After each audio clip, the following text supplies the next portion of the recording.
ప్రకృతి వైపరీత్యాలు ప్రపంచంలోని అత్యంత బలమైన మౌలిక వసతులు కలిగిన పెద్ద దేశాలను సైతం ఏ స్థాయిలో అతలాకుతలం చేస్తాయో చెప్పడానికి చైనాలో చోటు చేసుకుంటున్న ప్రస్తుత పరిస్థితులే ఒక ప్రత్యక్ష నిదర్శనం. చైనా క్యాలెండర్ ప్రకారం ఈ సంవత్సరంలో సంభవించిన 13వ శక్తివంతమైన తుఫాను డాల్ఫిన్ తూర్పు చైనా తీరాన్ని వణికించేసింది. చైనాకు చెందిన నేషనల్ మెటీరియలాజికల్ సెంటర్ తెలిపిన వివరాల ప్రకారం ఈ భయంకరమైన డాల్ఫిన్ తుఫాను తూర్పు చైనాలోని జేజియాంగ్ ప్రావిన్స్లో ఒకే రోజులో 2 సార్లు వినాశకర రీతిలో తీరం దాటింది.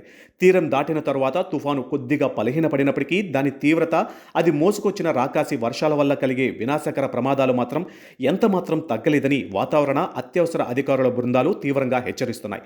తుఫాను తీవ్రత, దానివల్ల సంభవించే ఉప్పెనలు, ప్రళయకర వరదల ప్రమాదాన్ని ముందే ఊహించిన చైనా ప్రభుత్వం పౌరుల ప్రాణాలను కాపాడేందుకు చరిత్రలోనే అతిపెద్ద అత్యవసర సహాయక చర్యలను వేగవంతం చేసింది.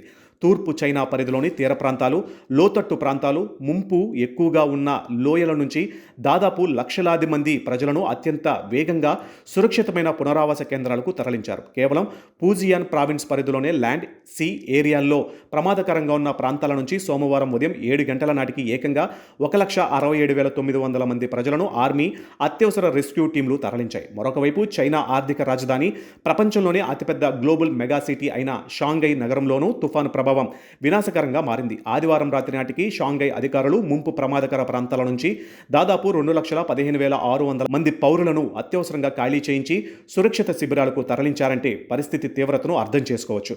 డాల్ఫిన్ తుఫాను తీసుకొచ్చిన ఈ ప్రళయకరమైన భారీ వర్షాల ప్రభావం పూజియాన్ ప్రావిన్స్లోని నింగ్దే, నాన్పింగ్ వంటి ప్రధాన నగరాలపై అత్యంత తీవ్రంగా పడింది. రాబోయే రోజుల్లో అక్కడ ఊహించని రీతిలో ఆకాశానికి తూట్లు పడినట్లు క్లౌడ్ బర్గ్స్ తరహా అతి భారీ నుంచి అత్యంత తీవ్రమైన తుఫాను వర్షాలు పడే అవకాశం ఉందంటూ జిన్హువా వార్తా సంస్థ హెచ్చరించింది. ఇక ఈ భయంకర వర్షాల దాటికి ఆయా ప్రావిన్స్లలో జనజీవనం పూర్తిగా స్తంభించిపోయింది. రవాణా, పర్యాటక రంగాలు కంప్లీట్గా కుప్పకూలాయి. ఒక పూజియన్ ప్రావిన్స్లోనే అధికారులు ముందస్తు భద్రతా చర్యల్లో భాగంగా 686 రోడ్డు రవాణా ప్యాసింజర్ రూట్లను, 658 రైలు సర్వీసులను పూర్తిగా రద్దు చేశారు. దీనికి తోడు పర్యాటకుల భద్రతను దృష్టిలో ఉంచుకుని ఏకంగా 234 అతిపెద్ద జాతీయ, అంతర్జాతీయ టూరిస్ట్ అట్రాక్షన్లను కంప్లీట్గా క్లోజ్ చేశారు. వందలాదిగా ప్లాన్ చేసిన సాంస్కృతిక, పర్యాటక ఈవెంట్లను, ఎగ్జిబిషన్లను అధికారులు రద్దు చేశారు. ఇక ప్రపంచ ప్రసిద్ధిగాంచిన theme park Lego land Shanghai resort కూడా డాల్ఫిన్ తుఫాను తీసుకొచ్చిన బీభత్సానికి మూతపడాల్సి వచ్చింది. షాంఘై నగరాన్ని ఈ తుఫాను వర్షాలు, ఈదురుగాలులు ముంచెత్తడంతో సోమవారం మధ్యాహ్నం వేళ ఈ భారీ వినోద కేంద్రాన్ని తాత్కాలికంగా మూసివేస్తున్నట్లు యాజమాన్యం ప్రకటించింది.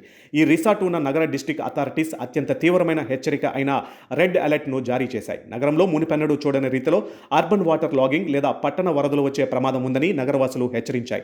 అయితే ఈ డాల్ఫిన్ తుఫాను ప్రయాణం కేవలం తీర ప్రాంతాలతోనే ఆగిపోలేదు.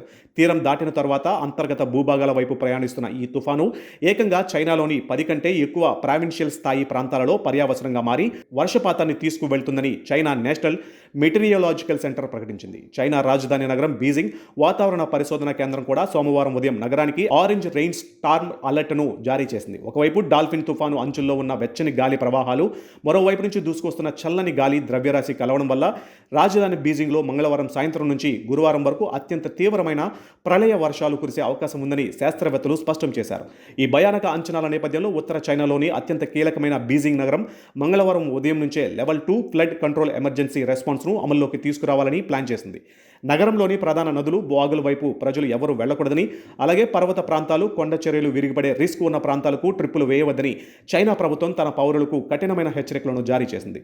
ఒక తుఫాను దెబ్బకు మొత్తం చైనాలోని సగం ప్రావిన్సులు ఆందోళనలో కూరుకుపోవడం ఇప్పుడు అంతర్జాతీయంగా చర్చనీయాంశమైంది.